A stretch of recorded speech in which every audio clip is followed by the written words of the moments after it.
오랜만에 이렇게 웅달 책방으로 찾아뵙습니다. 저는 10년 후 100배우를 암호화폐 투자라라는 책의 저자이고요. 최근에는 제가 암호화폐 전문 이게 유튜브 채널을 개설을 했거든요. 그래서 세모투, 세상의 모든 투자라는 이름의 채널을 개설했는데 웅달님께서 아마 이 고정 댓글로 링크를 남겨주시지 않을까 네. 생각을 합니다. 그래서 만약 관심 있으신 분들은 찾아오셔서 같이 또 커뮤니케이션 하시고 제가 또 질문 남겨주시면은 댓글을 또 한 분 한 분 정성스럽게 달겠습니다. 그래서 오셔서 궁금한 점들은 물어보시고 또 함께 소통을 하면 좋을 것 같습니다. 감사합니다. 이 10년 후 100배우를 암호화폐에 투자하라. 이 책도 베스트셀러로 굉장히 많은 판매가 되었고 이제 이어서 이제 유튜브 채널까지 여셔가지고 되게 좋으실 것 같아요. 왜냐하면 정말 암호화폐도 이슈들이 되게 많잖아요. 그렇죠. 그래서 그럴 때 되게 궁금하신 분들 많을 텐데 그때마다 이 세모투를 찾아가서 박정환 맞습니다. 저자님을 찾으면 되지 않을까. 네, 그러면은 제가 정말 성실하게 답변을 정말 드리도록 하겠습니다. 네.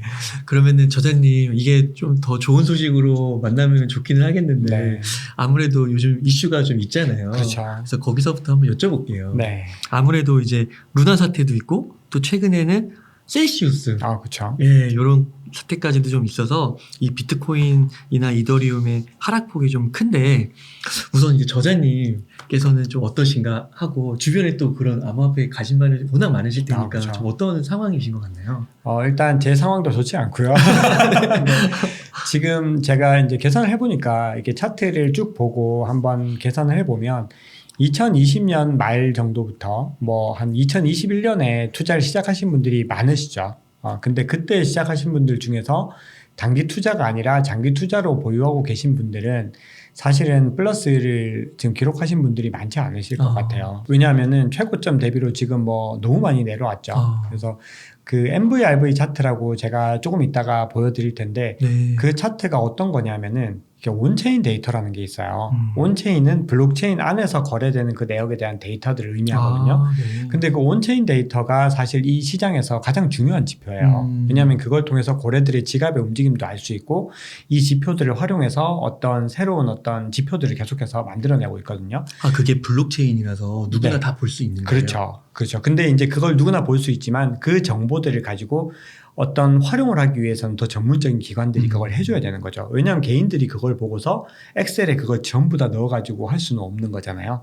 그래서 그것들을 전문 기관들이 해주는데 거기서 이제 MVRV 차트라는 게 있어요. 그 MVRV 차트는 MV는 현재 마켓 밸류예요. 현재 시장의 가치고 RV는 리얼라이즈 밸류라고 해서 이미 실현된 가치를 의미하는 거거든요. 그래서 이 차이를 통해서 어쨌든 가격을 환산을 해주는데 그게 1 이하로 내려가면은 강력한 매수 구간이라고 보거든요. 근데 그게 이 비트코인이 생기고 한 13년이 흐르는 동안에 그 1 이하로 내려간 적이 3-4번밖에 없었어요. 그래요? 그 정도로 없었어요. 근데 지금 어제 제가 확인했는데 0.95더라고요. 와, 그만큼 지금 엄청나게 내려가서 사실상의 엄청난 바닥은 맞는데 근데 이게 좀 하나 고려해야 될 문제가 있는 게 지금 또 자이언트 스텝 얘기 나오잖아요. 이제 빅 스텝으로도 물가를 못 잡았기 때문에 그 이야기가 나오는데 만약에 그런 거시 경제적인 변수가 있으면 이 MVRV 차트가 아무리 떨어지더라도 더 떨어질 수도 있어요. 그게 뭐 0.8, 뭐 0.9 이렇게 떨어질 수도 있는 거죠. 그래서 여기서 이제 먼저 뭐 결론을 좀 말씀을 드리면 지금 시점에서 사실은 장기 투자를 하시는 분들은 조금씩 분할 매수를 사실은 해도 되는, 물론 이거는 보수적인 투자자냐 아니면 조금 더 본인이 진취적인 투자냐에 따라서 차이가 있지만 저 같은 경우는 뭐 어제도 조금 샀거든요. 근데 왜냐하면 MVRV 차트가 1 이하로 떨어진 걸 또 계속 확인을 하고 있었던 상황이고요. 근데 지금부터 조금씩 분할 매수를 하고 떨어지면 조금씩 더 사도 되는 건데 만약에 이제 이게 진짜 자이언트 스텝에 대해서 실제로 이제 조금 더 구체화가 되고 지금 월스트리트 저널 같은 경우는 뭐 1%까지도 가능하다 뭐 이런 기사들을 내고 있는데 그런 악재들이 있을 때는 충분히 더 떨어질 수도 있다는 거. 근데 그거는 분명히 염두에 둬야 된다고 생각을 합니다. 암호화폐 물론 그 되게 다양한 자산들이 있고 코인들이 있잖아요. 그 중에서 뭐 대표적으로 비트코인, 뭐 이더리움까지 이런 것들은 뭐 펀더멘털적으로 큰 문제는 없고 약간 과매도 구간이다 이렇게 좀 해석을 하시는 건가요? 일단은 이번 테라 루나 사태를 통해서 사실은 비트코인이 더 가치가 있다는 것들을 많이 증명이 되는 것 같아요. 이게 왜 그러냐면 사실 테라 같은 경우도 레이어 1이거든요. 이더리움이랑 같은 기능을 하는 거예요. 레이어 1이라는 레이어 1이라고 하는 거는 이 플랫폼 암호화폐 중에서 이제 바로 위에서 이제 앱을 갖다 생성을 해서 구동을 할 수 있는 건데 네. 그게 대표적으로 레이어 1의 대장이 이더리움이에요. 이더리움이고 그 외에 이제 뭐 솔라나라든지 아니면 뭐 카르다노 뭐 이번에 또 폭락한 이제 테라 같은 그런 경우도 다 레이어 1 솔루션에 포함이 레이어 되는 거예요. 1이었어요. 네, 테라도요. 테라도 그렇죠. 근데 이 테라 같은 경우는 이제 메인넷을 가지고 있다라는 개념으로 보시면 되거든요.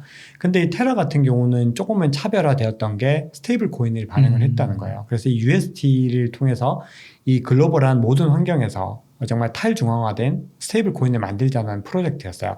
그래서 사실 테라 같은 경우는 레이어 1이라는 것 자체보다도 이 스테이블 코인 프로젝트라는 점에 더 주목이 됐던 게 맞죠. 근데 이게 결국은 패깅이 깨지면서 완전히 무너지게 됐는데 여기서 이제 비트코인 같은 경우는 레이어 1 솔루션이 아닌 거죠. 레이어 1이 아니고 어떤 특정한 기능을 하는 게 아니라 그냥 보관하는 것만으로도 가치가 있는 자산의 개념인 거잖아요. 그래서 비트코인은 내재 가치가 없다라고 하는 게 그런 의미거든요. 그래서 오히려 이런 상황에서 비트코인이 훨씬 더 투자의 값어치가 있었다라는 게 오히려 더 증명이 되는 분위기예요. 그래서 알트코인 막 투자하시는 분들이 부랴부랴 비트코인 할 걸 후회도 하시고 비트코인으로 또 옮겨 사시기도 하고 이런 게 그 증거가 되는 것 같아요. 근데 이더리움 같은 경우는 어떤 펀더멘탈적인 문제라고 보기는 좀 힘든데 이제 좀 복잡한 문제가 있어요. 그게 어떤 문제냐면 이더리움 같은 경우는 레이어 1인데 전 세계에서 가장 큰 레이어 1 솔루션이잖아요. 그래서 그 위에서 정말 압도적으로 많은 앱이 지금 구동이 되고 있거든요. 그런데 그런 상황인데 이 앱을 구현하는 스마트 컨트랙트라고 하는 게 이 엔진의 역할을 하거든요. 이 스마트 컨트랙트는 하나의 원장 속에 있어요. 분산 원장이라고 하잖아요, 블록체인은. 근데 이게 하나의 원장 속에 있다 보니까 만약에 어떤 문제가 하나 발생을 하게 되면은 그 위에서 구동되는 모든 앱들 자체가 다 동시에 영향을 받을 수 있다라는 그런 어떤 문제점들 그거에 대해서 뭐 이미 다 알고 있죠, 이더리움도. 그래서 그거에 대한 보완들을 계속 하고 있는 건데 어쨌든 지금 이 복잡한 이 생태계에서 그런 문제들이 일어날 수도 있다라는 부분들이 있고요. 그리고 이번에 셀시우스 같은 경우는 파생 상품이잖아요. 이게 어떤 원리인지를 먼저 말씀을 좀 드릴게요. 네. 우리가 그 이더리움 2.0으로 이제 그 업그레이드를 하거든요. 그게 가장 핵심이 뭐냐면 원래 이더리움은 비트코인처럼 채굴을 했어요. POW 방식, 작업 증명 방식이었거든요. 근데 이게 지분 증명 POS로 이제 바뀌는 거예요. 근데 이미 스테이킹 서비스를 시작을 하고 있어요. 스테이킹 서비스를 한 지는 꽤 됐는데 그걸 지원해 주는 곳이 어디냐면 리도 파이낸스라는 곳이에요. 사람들이 가장 많이 이용을 하는데 이 리도 파이낸스에는 어떤 걸 할 수 있냐면 이더리움을 우리가 맡기면 이더리움이 스테이킹 됐다고 하는 증서를 발급해줘요. 그게 ST 이더라는 거예요. 스테이킹 된 이더리움이다. 그래서 우리가 이런 거 똑같은 거예요. 은행에 예금을 하면 은행에서 통장을 주죠. 똑같은 거예요. 너 스테이킹 했으니까 너 증명을 해줄게 하고 준 거예요. 근데 그게 은행 통장을 가지고 이렇게 받았으면 우리가 이 통장으로 할 수 있는 게 없죠. 아무것도 없잖아요. 그냥 우리는 돈이 여기 있구나 가지고 있는 건데 여기는 좀 달라요. 디파이는 어떤 게 중요하냐면 자본 효율성이라고 하는데 이게 이 증서를 가지고 셀시우스에 가면은 이더리움을 또 대출을 해주는 거예요. 그러니까 이더리움을 맡기고 증서를 받아서 셀시우스에 가면 또 이더리움을 대출을 해준다는 거예요. 엄청난 레버리지죠. 그래서 이걸 가지고서 또 이 이더리움을 받아서 사람들이 또 투자를 하는 거예요. 파생 상품이네요. 파생 상품이죠. 근데 이게 뭐 셀시우스뿐만이 아니에요. 이미 뭐 그런 시파이 기반이든 뭐 디파이든 너무 복잡하게 엄청나게 복잡하게 다 얽혀 있는데 이 플레이어들이 너무 많아서 우리가 판단할 수가 없다는 거예요. 왜냐하면 너무 복잡하게 얽혀 있어요. 근데 이 또 ST 이더랑 이더가 또 어디서 패깅이 깨졌냐면 이게 보세요. ST 이더를 받아왔으면 이더리움이랑 가치가 1대1이어야 되잖아요. 그죠? 유지가 돼야 되는 거잖아요. 근데 이게 또 커브 파이낸스라는 데가 있어요. 또 거기서 유동성을 또 공급해줘요. 스테이블 코인에. 그 되게 중요한 곳인데 이 커브 파이낸스에서 테라 루나의 그 이상 조짐도 거기서 발생한 거예요. USD의 달러 패깅이 거기서 깨졌거든요. 근데 이번에 커브 파이낸스에서 ST 이더랑 이더의 1대1 패깅이 깨진 거예요. 그래서 사람들이 문제가 생겼다는 걸 알게 된 거죠. 왜냐하면 이 증서인 ST 이더는 그냥 증서잖아요. 이더리움이 아닌 거예요. 리도에다가 맡겨놨다는 그렇죠. 증서인데 이 증서를 믿고 그러니까 쉽게 말해서 부동산 그 집문서를 가지고 또 대출을 받은 건데 이게 이제 가치에 문제가 생겼다는 거죠. 그렇죠. 그렇게 되면 사람들이 이거 빨리 팔아야 된다는 이거 생각을 그냥 하게 그거 갖고 있어야 되는 거지. 그럴 거죠. 그래서 뱅크런이 일어날 수 있다는 우려가 생기니까 셀시우스가 출금을 막은 거예요. 너네 여기서 입출금 이제 못해 하고 막아버린 거거든요. 그래서 이런 상황들이 너무 복잡하게 얽혀 있다 보니까 지금 테라 루나가 터지고 셀시우스가 터졌는데 이후에 또 다른 게 안 터질이라는 보장이 없어진 거예요. 셀시우스도 그 좀 큰 급인가요? 규모가? 셀시우스는 거의 이 시장에서 그런 대출 플랫폼 분야에서 1위예요. 아 진짜요? 1, 2위를 다투고 있어요. 지금 블록파이랑 거의 1, 2위를 다투고 있고 네. 그리고 지금 뭐 이거는 뭐 어쨌든 그 어떤 전문 업체 그 야후 파이낸스예요. 야후 파이낸스에서 했던 얘기인데 이 셀시우스가 마이크로 스트레티지라고 들어보셨죠? 마이클 세일러. 근데 거기가 이제 기업들 중에서는 비트코인을 가장 많이 가지고 있다라고 알려져 있는데 야후 파이낸스에 따르면 그 마이크로 스트레티지보다도 더 많다. 셀시우스가 가장 많은 비트코인을 보유하고 있다고 하는데 이제 그럼 또 문제가 생기죠. 어떤 문제가 생길까요? 만약에 이렇게 해서 못 맞게 되면은 이 셀시우스는 할 수 있는 게 비트코인을 매도해야 되는 거예요. 갖고 있는. 매도해서 현금으로 맞춰놔야지. 막아야 되는 거거든요. 이 패깅을 막아야 되는 거거든요. 패깅이 깨지는 거를. 그렇게 되면은 비트코인이 시장에 대거 풀릴 수도 있기 때문에 결국 그렇게 되면은 비트코인에도 엄청난 타격이 가게 되죠. 근데 테라 루나 때도 사실 지금 테라 루나가 가지고 있던 이 테라 재단이 가지고 있던 이 비트코인의 향방이 어떻게 됐는지에 대한 여러 가지 이야기들이 많이 있잖아요. 근데 만약에 그때 비트코인이 뭐 몇 조 물량이 그냥 시장에 쏟아져 나왔으면은 또 이 가격이 어떤 식으로 형성이 돼버렸을지 알 수 없는 거예요. 그래서 지금 가장 문제는 이 사람들의 이거를 뭐 사람들의 탐욕이다라고 얘기하기엔 저는 부적합하다고 봐요. 왜냐하면 금융이라고 하는 건 원래부터 어떤 돈의 흐름의 문제인 거거든요. 금융이 존재하는 이유는 돈의 흐름을 위해서예요. 돈이 부족한 사람에게 돈이 많은 사람이 돈을 빌려주면서 이 유동성을 계속해서 공급하는 개념이거든요. 디파이도 사실은 마찬가지죠. 근데 그거를 너무 과도하게 좀 돌렸다라는 그런 생각들을 하게 되는 거죠. 와, 그 말씀을 들으면서 우선은 그 디파이라는 개념이 되게 그 신생 개념인 줄 알았는데 이미 어마어마한 규모로 이미 그렇게 만들어져 있다는 게 좀 놀랍기도 하고 그렇죠. 두 번째 좀 갑자기 좀 연상이 되는 게 약간 리먼 브라더스 그렇죠. 그게 약간 연상이 되는 것 같아요. 저도 사실은 네. 은연중에 그 생각을 했어요. 네. 왜냐하면 이게 리먼 브라더스 그 글로벌 금융위기가 터질 때 그 영화 빅쇼트 보면은 그게 굉장히 적나라하게 나오잖아요. 그 계속 파생 상품을 만들어가지고 채권을 또 파생 상품 만들어 또 팔고 복잡해서 설명도 못 하잖아요. 그걸 또 만들어 또 팔고 계속해서 팔아댄 그런 현상들인데 약간 비슷해요. 왜냐하면 이거 증서를 받아서 이거를 상품으로 해가지고 또 대출을 해주고 근데 이런 식의 파생 상품들이 셀시우스만의 문제는 아니거든요. 굉장히 복잡하기 때문에 그래서 이게 사람들이 이 디파이가 완전히 무너질 거다 뭐 이런 얘기들을 하고 뭐 이게 이제 디파이뿐만 아니라 암호화폐 시장 전체의 위기다라고 얘기를 하는 것도 사실 뭐 그런 목적들 그런 이유들이 있는 거죠. 너무 복잡하게 얽힌 플레이어들 사이에서 어떤 플레이어가 하나가 문제가 생기면 이게 트리거가 돼서 연쇄적으로 문제가 생기는데 지금 여기서 또 문제되는 게 제가 말씀을 또 못 드렸던 게 이제 레버리지라고 하는 게 또 문제가 뭐냐면 이게 레버리지는 담보를 잡고 있잖아요. 담보를 잡고 있다는 건 언제든 강제 청산이 일어난다는 거거든요. 부동산으로 따지면은 부동산을 만약에 은행 대출을 받으면 이게 대출을 못 갚으면은 이제 경매에 넘어가는 그런 그렇죠. 개념과 어떻게 보면 약간 비슷한데 이제 이게 담보 가치를 가지고 있는 이 이더리움의 가치나 ST더의 가치가 계속해서 떨어졌다. 그렇죠. 그러면은 그거는 이제 강제 청산이 일어날 수밖에 없죠. 근데 이 강제 청산이 하나가 일어나고 끝이 아니에요. 이게 연쇄적으로 계속 줄 청산이 계속해서 또 일어날 수 있거든요. 제가 너무 이렇게 좀 무서운 얘기들을 좀 많이 하고 근데 있는데 그 뭐 서브프라임 때 일어났던 일이잖아요. 그렇죠. 근데 이게 사실은 이 시장에서 뭐 우리가 숨길 수 없는 실질적인 상황이어서 그런 부분들이고요. 근데 여기서 이제 제가 생각하는 어떤 희망적인 메시지는 뭐냐면 이번에 이것들을 다 알게 됐다는 거죠. 이 문제점들을. 그래서 사람들은 이 문제점을 이미 사실은 좀 많이들 알고 있었어요. 네. 근데 그거를 부정했던 거죠. 그럴 리가 없어. 테라 루나 사태, 앵커 프로토콜에서 20%의 이자를 주는데 이 이자가 나올 수 있는 게 없다. 왜냐하면 대출이 더 많아야 되는데 그게 안 되는 거죠. 근데 시장이 호황이면은 대출이 많아져요. 왜냐하면 사람들이 왜 대출을 받냐? 레버리지를 쓰기 위해서 그렇거든요. 근데 이 거대한 기관들이 그렇게 레버리지를 많이 써요. 근데 이게 시장이 하락세면은 투자를 안 하게 되니까 레버리지를 쓸 일이 없어지죠. 그런 시스템으로 흘러가는 그런 어떤 플랫폼들은 아무래도 버티기가 좀 힘들 수 있다는 생각을 하게 됩니다. 와, 저는 우선 내용도 내용이지만 와, 저는 뉴스로 봤을 때는 지금 말씀해주신 이런 내용들이 너무 어려워가지고 이해를 잘 못했는데 너무 쏙쏙 들어오는 것 같아요. 네, 이거 굉장히 저자님께 설명을 너무 잘하세요. 제가 굉장히 좀 공부 많이 했습니다.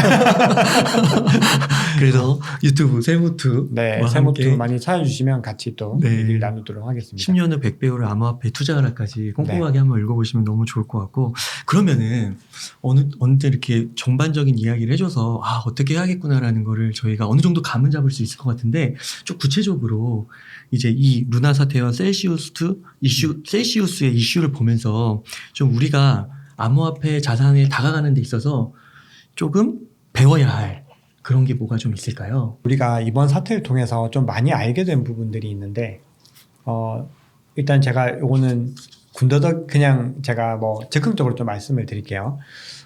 일단은 테라 루나 사태가 일어났을 때 그 분위기를 보면은 의심의 목소리들이 많이 있었는데 사람들이 그냥 믿을 수밖에 없었던 이유가 있어요. 왜냐하면 거대한 기관들 있죠. 되게 큰 기관들. 가령 예를 들면 A16G라든지 아니면 뭐 펜테라라든지 그리고 해시드 같은 그런 회사들이 많이 보유를 하고 있었다는 거죠. 그래서 사람들은 이런 생각을 하죠. 이렇게 전문적인 기관들, 엄청나게 리서치 어떤 센터도 발달돼 있고 그리고 투자에 정말 일가견이 있는 그런 투자 기관들이 투자하는 상품이 그렇게 쉽게 무너질 수 있겠느냐라는 막연한 믿음이 있었던 거거든요. 근데 그런 부분들을 경계해야 될 것 같아요. 네. 그러니까 결국은 뭐냐면 내가 가지고 있는 어떤 투자 원칙을 세워야 된다라는 부분들이 있는데, 그러니까 저는 이제 제 개인적인 경험을 말씀을 드리면 제가 제 채널에서도 좀 말씀을 드렸는데 저는 루나에 하나도 투자를 안 했거든요. 근데 그게 왜 투자를 안 했냐면 제가 가지고 있는 투자 원칙이 있는데 고평가된 자산은 일단 무조건 들어가지 않는 그런 원칙을 가지고 있어요. 그건 제가 미국 주식하면서 좀 당해봐서 그런 거거든요. 그러니까 뭣도 모르고 나스닥 중소형주 막 투자하던 시절이 있었는데 결국은 다 손해를 보게 되더라고요. 결국은 중요한 건 제가 가지고 있던 뭐 애플이나 그런 뭐 아마존 같은 주식들이 결국은 살려주는 거지. 그런 작은 주식들은 살려주질 않더라고요. 근데 그때 느꼈던 게 뭐냐면 그렇게 못 모르고 상승하는 주식에 너무 함부로 뛰어드는 그런 문제였어요. 근데 제가 루나를 처음 봤을 때 이미 가격이 처음 대비로는 엄청 많이 올랐더라고요. 거의 한 2만 원 막 이렇게 했던 것 같아요. 그러니까 저는 제 투자 원칙 기준에서는 투자할 수가 없는 거죠. 물론 그때 기준으로 훨씬 많이 올랐어요. 근데도 저는 그건 아깝진 않더라고요. 왜냐하면 그 돈을 어차피 저는 딴 데 투자를 했고 비트코인에 이더리움에 투자를 했고 그것만으로도 제 투자 원칙에는 충분히 부합된다고 생각을 했거든요. 그래서 굉장히 중요한 거는 어쨌든 자기 투자 원칙을 가지고 절대로 누군가 남이 산다고 해서 혹은 지금 막 오른다고 해서 그렇게 사면은 절대로 안 된다라는 부분들이 있고요. 두 번째는 훨씬 더 중요한 얘기인데 제가 루나랑 솔라나는 아주 조금 가지고 있습니다, 사실. 근데 이 둘을 거의 본격적으로 투자를 하지 않은 이유는 작년에 100배 이상 올랐지만 투자하지 않은 이유는 이 두 코인이 탈중앙화의 정도가 굉장히 낮다고 저는 판단을 했습니다. 이 탈중앙화는 제가 PPT로 이제 설명을 좀 드릴 텐데 비트코인과 이더리움 같은 경우는 이 운영 방식이 완전히 탈중앙화되어 있어요. 그래서 누군가가 입김이 함부로 작용할 수 없고 물론 이더리움 같은 경우는 비탈릭 부테린이 굉장히 중요한 역할을 하지만 비탈릭 부테린이 그렇게 마음대로 결정하는 것들이 아니에요.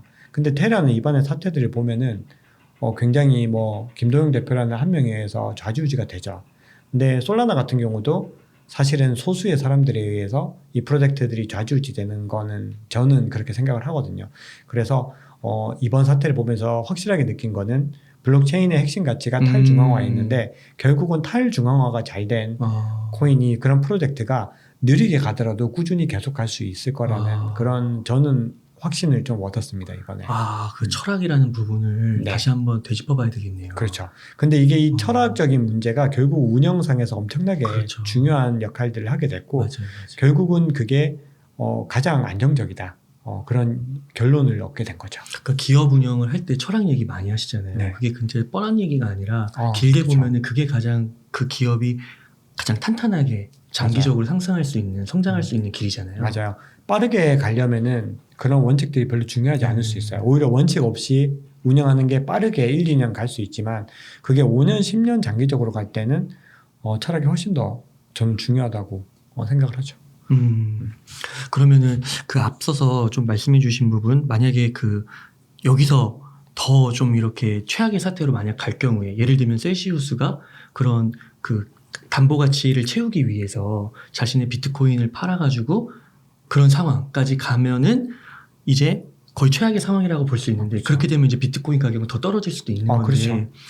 만약에 이제 진짜 그런 것까지 생각하신다면은 지금 이 순간에 분할 매수를 들어가더라도 정말 좀 조심스럽게 해볼 필요는 그렇죠. 있겠네요. 조심스럽게 들어가야 되고요. 그래서 제가 아까 전에 웅달님이랑 같이 좀 개인적으로 얘기를 하면서도 같이 얘기를 했던 게 일단은 분할을 굉장히 세부적으로 쪼개야 될 것 같아요. 맞아요. 굉장히 중요한 거는 우리가 지금 이 시점에서 우리가 할 수 있는 거는 두 가지밖에 없어요. 분할 매수를 하던가 관망하거나 지금 판다는 거는 말이 안 되죠. 이미 지금 늦었어. 현금이 너무 급하면 어쩔 수 없이 팔 수밖에 없지만 지금 이렇게 많이 떨어졌는데 판다는 거는 이게 영구적 손실이 되는 거잖아요. 지금 현재는 비영구적 손실이죠. 왜냐하면 아직까지 팔지 않았어요. 이게 자산이 얼마나 오를지 알 수 없는데 이걸 가지고 있으면 향후 1년 뒤, 뭐 3년 뒤, 5년 뒤에 얼마나 오를지 알 수 없는 건데 지금 파는 순간 이거는 완전히 확정적인 마이너스가 되는 거기 때문에요. 우리가 이 지금 상황에서는 내가 만약에 보수적인 투자자고 그리고 지금 굉장히 경제 상황이 좋지 못하죠. 거시 경제가. 아까 말씀드렸던 자이언트 스텝부터 지금 우크라이나 전쟁도 끝나지 않았고 미국과 중국의 어떤 갈등 관계들도 계속되고 있고 지금 이런 상황에서 만약에 자이언트 스텝을 했는데 만약에 인플레이션이 안 잡히면 또 어떻게 될까요? 결국은 스태그플레이션까지 가는 거죠. 그렇게 되면은 지금 시장과는 또 비교할 수 없는 그런 상황이 올 수 있거든요. 그렇기 때문에 이거를 거의 한 10분의 1로 쪼갠다고 생각을 하셔야 돼요. 그래서 지금이 마이너스다, 바닥이다, 오산이에요. 절대 아닙니다. 네. 지금 뭐 거의 마그마를 뚫고 지금 멘틀 지나서 저기 진짜 지구 해까지 갈 수 있는 그런 상황이에요. 실제로. 그렇기 때문에 우리는 여기서 굉장히 주의해야 되고요. 그리고 또 갑자기 생각이 난 건데 요즘에 이 장을 갖다가 사람들이 이렇게 부르더라고요. 보통은 뭐 하락장 뭐 이렇게 안 부르고 장례식장 이렇게 부르더라고요. 진짜요? 근데 지금 그 장례식장이 더 심각해질 수 있다는 거 분명히 고려를 하셔야 돼요. 근데 여기서 제가 자꾸 안 좋은 얘기를 드리는 거는 여러분들께서 이제 조심하셔야 된다는 말씀을 드리는 거고 저는 장기 투자자의 관점에서는 이 비트코인이 가치가 상승할 거라는 믿음에 전혀 변함이 없어요. 저는 전혀 변함이 없고요. 제가 말씀드렸죠. 어제도 비트코인 조금 샀거든요. 근데 그런 부분들을 이제 고려하셔서 지금 계속해서 기회를 잡으시는 그런 데 집중을 하시는 게 좋을 것 같아요. 그러면은 박종원 여자님께서 앞으로 좀 내다보시는 암호자산 투자에 있어서 가장 큰 리스크는 여기 요 정도 말씀해 주시면 되실까요? 그렇죠. 그 정도죠. 근데 이제 이게 촉발된 이유 자체는 사실 변동성 때문이거든요. 이게 만약에 변동성이 이렇게까지 심하지 않았으면 이렇게 파생 상품들이 막 청산당할 위기에 놓이고 그리고 이런 복잡한 일들이 일어나지 않았을 것 같아요. 근데 결국 이 암호화폐의 변동성은 우리가 상상하는 것보다 훨씬 더 크다는 거. 그리고 이 변동성은 절대 우리가 예측할 수 없다는 걸 정확하게 인지하셔야 돼요.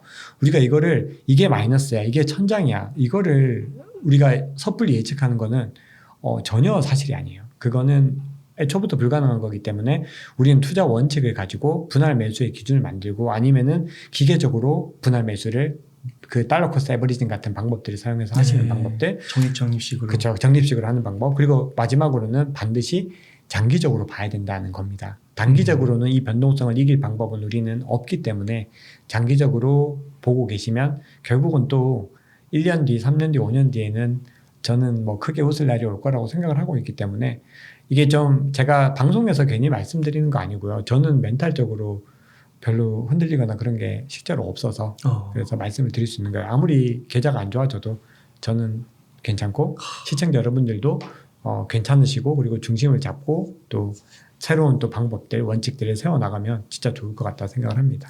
그 한 방송에서 어떤 분이 그 계좌를 어제 공개해 주셨더라고요. 자기 투자하는 거. 근데 봤더니 이더리움이었나?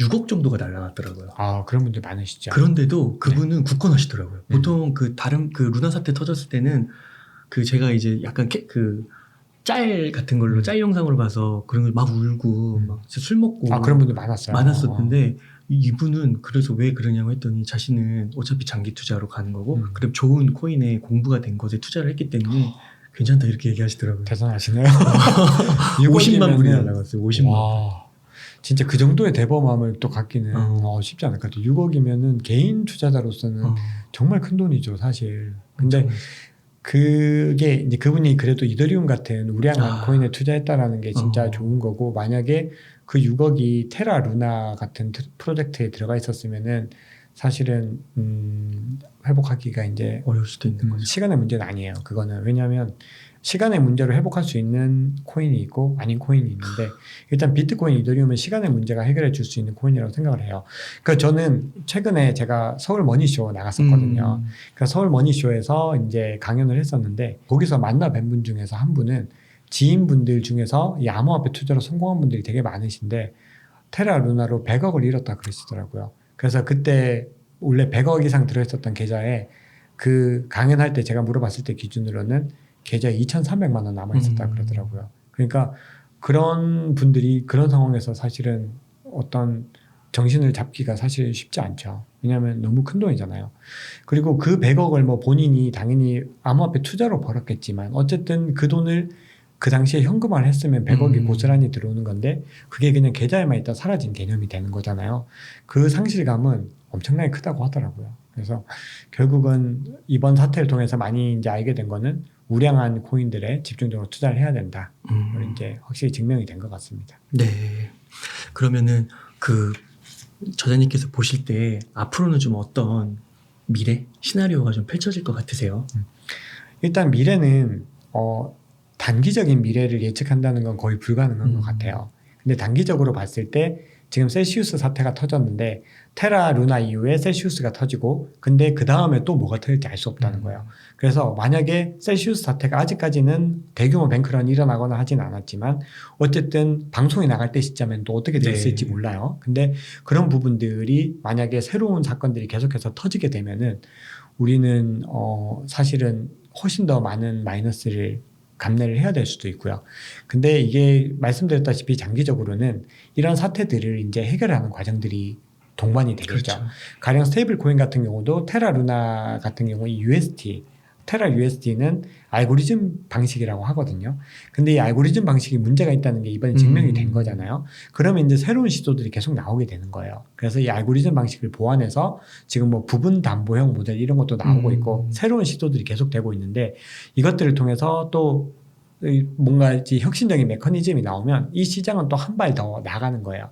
그렇게 해서 이 시장이 계속해서 정화가 되고 자정작용이 일어나고 깨끗해지면은 우리는 좀 더 안심하고 좀 더 안정적으로 이 시장에 투자할 수 있게 되지 않을까 그렇게 생각을 합니다. 그래서 저는 단기적으로는 악재이지만 장기적으로는 분명히 우리가 반드시 거쳐야 될 그런 과정이다 이렇게 생각을 하고 있죠. 이 또한 지나가리라.